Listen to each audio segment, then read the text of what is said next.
The Department of Education announced late last week that nearly 10 million people will see their student loan repayments switched from one servicer to another after two major private borrowing companies ended their contracts with the federal government this year. The change is intended to ensure a, quote, smooth transition for borrowers out of the COVID student loan pause ending in January of 2022. 1 in 4 of all borrowers will be affected.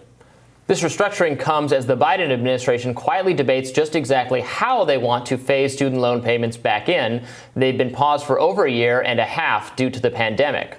Now, according to Politico, the White House is intent on avoiding delinquency on payments and are considering a multitude of measures that could ease borrowers back into the process of paying off their debts, including an initial grace period for missed payments and the expungement of defaults for borrowers who were struggling financially even before the pandemic. So a lot going on with this subject. I know, obviously, many people further to the left in the Progressive Coalition probably don't want student loan payments to resume at all. Right, I just want them forgiven. Right, that would be my advice on how to start these. Don't restart them. Also, what are you doing? January of 2022? That's when you're going to start smacking people with these bills, and then you're going to be surprised if people don't show up to vote for you in November. Like, if you're going to be crass and win the Senate based on giving people money, why then turn around and lose the House based on taking money from people that they don't actually need? Like, they could just pause it for another year. And if the best that our government can do is just every year pause it one more year, works for me. I would not support that policy, but I think we definitely need to change. I mean, we need to change the whole system. My problem with just forgiving all the student loan debt now. Well, don't forgive it. Just pause it forever. Just pause it forever. So a one-time, and then nobody's angry. And then what nobody has to. But what happens for new people taking out loans, right? A one-off. Okay, we're just going to do free college for every. Yes. So I don't want to encourage. We shouldn't put 22-year-olds in $250,000 of debt. Would be my policy. No, we should not do that. We should not. They subsidize. The federal government subsidizes the loans. So then.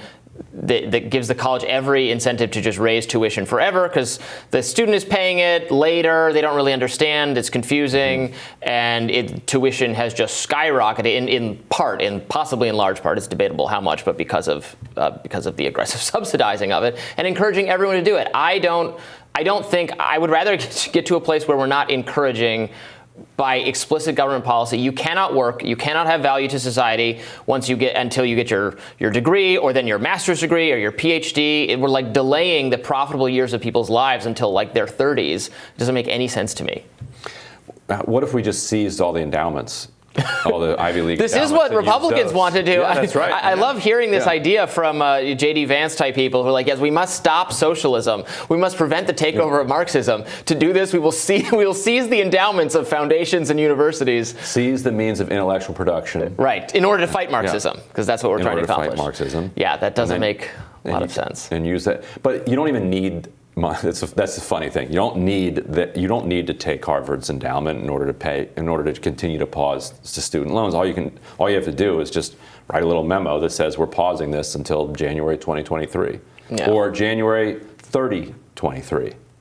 I would deal with it then. So I would make the reform I would support. I think student loan debt should be dischargeable in bankruptcy. It's not dischargeable right now. Yeah, but then the carve out for that is because most people you can't don't have confiscate assets the credential at 22. Right. So you graduate at 22, everybody would just file for bankruptcy.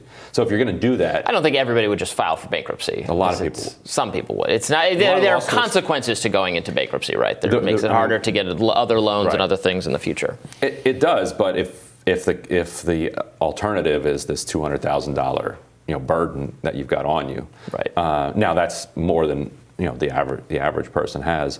So we have to do something. We can't just continue. Well, the average person has a manageable amount of debt. Now, there are lots of extreme cases. A lot of people who really got duped. Again, this is borderline fraudulent for universities to say, yep, just keep taking out the debt. Take your time, spend as much time as you want, study something that just, pursue your interests that doesn't, and then you end up with students who got a degree in something you can't find a job in. You should be able to have a good job without taking this path. Right. And we don't really allow for that because of this mad college push we've made. And if they do end up doing something, I would expect Biden to do his kind of small $10,000 relief that he's been talking about maybe in the fall. Well, I think that the Obama administration, correct me if I'm wrong, I believe their policy, there was some policy they had in place, it's probably still in place, that you can discharge after you pay, if you're making regular payments for like a certain period of time. I think it might have been 10 years. I don't quite remember the period. Then you do just discharge the rest of it, something like that. Yes, and though Dave Daines has done good reporting on this at the American Prospect and at the Intercept before he was there, that program is completely broken. Why is that? Well, partly because they've contracted it out to these private companies who have every incentive to make it not work. So if a private company can develop a system that allows its customers to stop paying it, it will develop a system that works as poorly as possible and is as difficult to navigate as possible so that the payments keep coming in.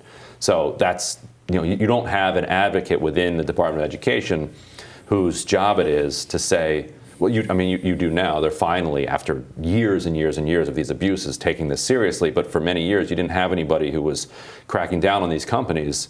In fact, you brought in a Secretary of Education who who owned a lot of these companies, like who was literally profiting off of screwing student borrowers who had a legal right to forbearance and weren't getting it. Yeah, we should definitely. So we'll just pause it forever. If that's the best we can do. That's the best we can do. And we're not canceling anything. Don't get angry. Just pausing it. That's very clever. Yeah. Very clever progressives. Yes. We'll have more Rising after this.